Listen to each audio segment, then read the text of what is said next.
नमस्कार, news India में आप सबका स्वागत है। मैं हूं आपके साथ प्रीति सिंह। चलिए बुलेटिन की शुरुआत करते हैं और खबरों पर विस्तार से नजर डालते हैं।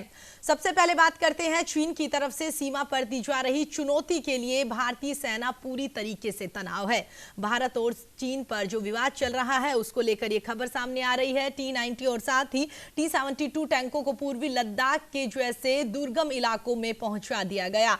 लाइन ऑफ एक्चुअल कंट्रोल से सटे चूमर और देमचौक इलाके में इन टैंकों की तैनाती से चीन की टेंशन बढ़ना लाजमी है।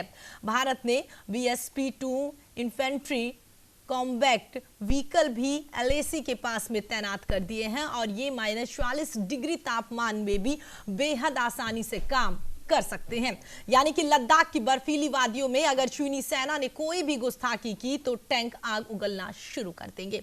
भारत ने लद्दाख में जिन T-90 टैंकों की तैनाती करी है वो मूल रूप से रूस में बने हैं। भारत टैंकों का तीसरा सबसे बड़ा ऑपरेटर है। उसके बेड़े में करीब 4,500 टैंक शामिल है। भारत में इन टैंकों को भीष्म नाम दिया गया है और इनमें 125 mm की गन लगती होती है, जिसको 46 टन वजनी इस टैंक को लद्दाख जैसे इलाके में पहुंचा पाना आसान काम नहीं था। ये अपने बैरल से एंटी टैंक मिसाइल भी छोड़ सकता है। हमने इसमें इजराइल, फ्रेंच और साथ ही स्वीडिश सब सिस्टम लगाकर इसे और भी बेहतर बना दिया है। We are absolutely in control as far as our advanced winter stocking and forward winter stocking is concerned. High calorific and nutritional rations, fuel, oil and lubricants, special winter clothing, winter tentage and heating appliances are all available in adequate numbers.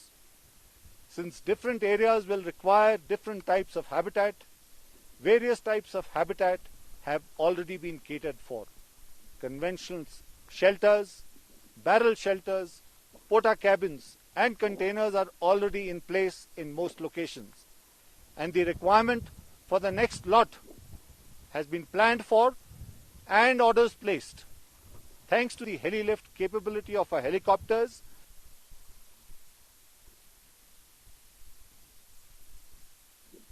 चलिए खबर पर हमारे साथ चर्चा करने के लिए रक्षा विशेषज्ञ ललन सिंह सर हमारे साथ जुड़ गए हैं। ललन सर, स्वागत है आपका। धन्यवाद मैडम। ललन सर, मेरी आवाज सुन पा रहे हैं? जी, आपकी आवाज आ रही है मैम। जी ललन सर, जिस तरीके से खबर सामने आई है कि चीन और सीमा पर विवाद जो है वो तो लगातार बढ़ता हुआ नजर आ रहा है, उसको लेकर तमाम बैठकें हो रही है लेकिन कोई हल नहीं निकल रहा। वहीं अगर भारत की बात की जाए तो भारत की ओर से वहां पर टैंक 90 और साथ ही टैंक 72 की तैनाती की गई है। इसे आप कैसे देखते हैं और साथ ही अगर खासियत की बात की जाए तो इन टैंकों की क्या कुछ खासियत? देखिए मैडम, LAC जो है वो बहुत गंभीर हालात में है। हमारे विदेश मंत्री जयशंकर ने 2 दिन पहले इसको अभूतपूर्व हालात बताया है। मैं आपको बताना चाहूंगा रक्षा जानकारी के तौर पे कि आज के डेट में चीन जो भी बोले, जिस तरह की बातचीत करे, लेकिन हमें LAC में बहुत सावधानी और सतर्क होना है। इसका हमारा 7 आक्रामक कार्रवाई जिसमें T-90 और T-72 टैंक, मैं आपको बताऊं इस दुर्गम इलाकों में LAC के अंदर जो लाइन ऑफ एक्चुअल कंट्रोल है वहां पे उनको तैनात कर दिया गया है। हालांकि इस टैंकों को तैनाती करने में बहुत सी दिक्कतें आई थी, लेकिन हमारी जो भारतीय सेना है और जो इंडियन एयरफोर्स का जो सपोर्ट है उससे इन्होंने बेहतर ढंग से उसकी जो लेआउट है वो कर चुके हैं। मैं आपको बताऊं इन टैंकों में 125 mm गन लगी होती है।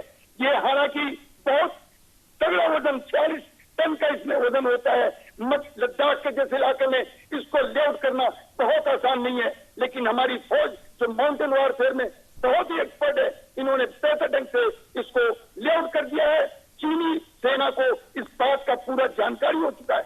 मैं आपको बताऊं इसके बैरल में एंटी टैंक मिसाइल भी है और सबसे बड़ी चीज ये है कि इन टैंकों में हमारे फ्रेंच, स्वीडिश और इजराइल के मॉडिफिकेशन जो मतलब इक्विपमेंट लगाए गए हैं, जिससे इसकी मारक क्षमता बहुत जबरदस्त हो गई है। और सबसे बड़ी चीज ये है कि अगर चीन ने कोई गुस्ताखी किया तो ये टैंक जो है उनके लिए काल बन के आएगा। और मैं एक चीज बताऊं, इंडियन एयरफोर्स का राफेल, MiG-29, मिराज 2000, सुखोई 35 और GM ग्रोसर और आपको अपाचे और पिनकू जैसे ट्रांसपोर्टेशन, ये सभी लगा लगातार इनके ऊपर एकदम आक्रामक तैयारी में है और चीन की स्थिति बहुत ही खराब और कमजोर है। ललन सर, जिस तरीके से लगातार काफी दिनों से खबरें आ रही हैं कि भारत की ओर से भी लगातार वहां पर हथियारों की तैनाती की जा रही है, चीन की ओर से भी जो LAC है वहां पर हथियारों की तैनाती की जा रही है, दोनों के जो भी अपर अधिकारी हैं वो आपस में बातचीत भी करते हैं, लेकिन उसके बाद भी हल निकलता हुआ नजर नहीं आता। तो क्या लगता है कि अब उम्मीद कर ले हम कि बातचीत से कोई हल नहीं निकलेगा, क्योंकि दोनों तरीके से वहां पर देखा जाए तो हथियार जो है वो यहाँ से भी तैनात किए जा रहे हैं और LAC से भी। देखिए, वो बात अलग है, कूटनीतिक भी बात चल रही है, राजनीतिक रूप से भी बातचीत हो रही है।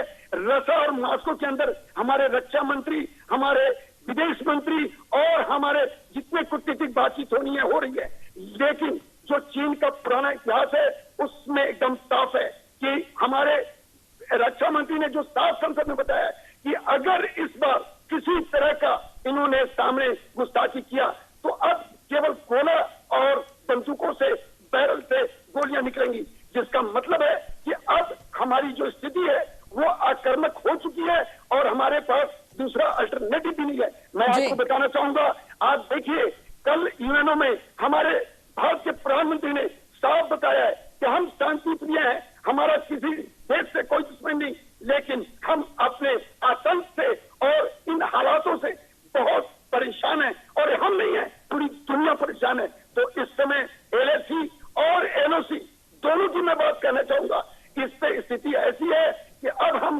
एकदम अंतिम स्टेज में हैं और इस अंतिम स्टेज के लिए हम P-20 और जो भी एयरफोर्स की जो बिल्कुल ललन सर, क्योंकि पाकिस्तान तो इनडायरेक्ट वैसे भी चीन का साथ दे ही रहा है और वो तो वाकई चाहता है कि वहां पर कुछ ना कुछ गतिविधियां हमेशा होती रहे।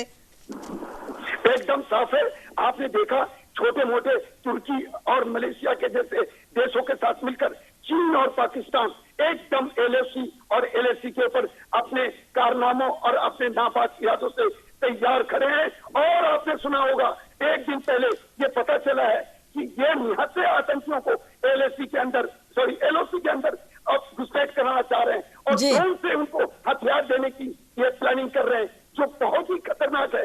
और इस ठंडे का समय जब लगभग आ चुका है, इनकी हरकत यह है कि किसी तरह LOC और LAC के ऊपर दबाव बनाए। लेकिन मैं आपको ये बताना चाहूंगा, ये टैंक ही नहीं, हमारी एयरफोर्स ही नहीं, अब नेवी आज जापान और हमारी ज्वाइंट अरब सागर में एक्सरसाइज हो रही है। और मैं आपको बताना चाहूँ, एक हमारे पास P-81 जो समुद्र के अंदर 2200 किलोमीटर तक दूरी में द्वीप को खोजकर बर्बाद करने की क्षमता रखता है, उसको भी हमारे अमेरिका के द्वारा जल्द मिलने वाला है। और हम तीनों जल, थल, नभ, इसके ऊपर हम एकदम आक्रामक है और हमारा अंतिम सोच यही है। बिल्कुल ललन सर, तो वाकई कह सकते हैं कि जिस तरीके से LAC पर भारत की ओर से टैंक वहां पर तैनात किए गए हैं, तो उम्मीद कर सकते हैं कि वाकई चीन अब इस बात को लेकर समझ जाएगा कि भारत की ओर से इस बार अगर चीन की ओर से कोई कार्रवाई की गई तो उसको पुख्ता जवाब जो है वो भारत की ओर से दिया जाएगा। आप हमारे साथ जुड़े, आपने हमारे साथ बातचीत करी, उसके लिए आपका बहुत बहुत धन्यवाद।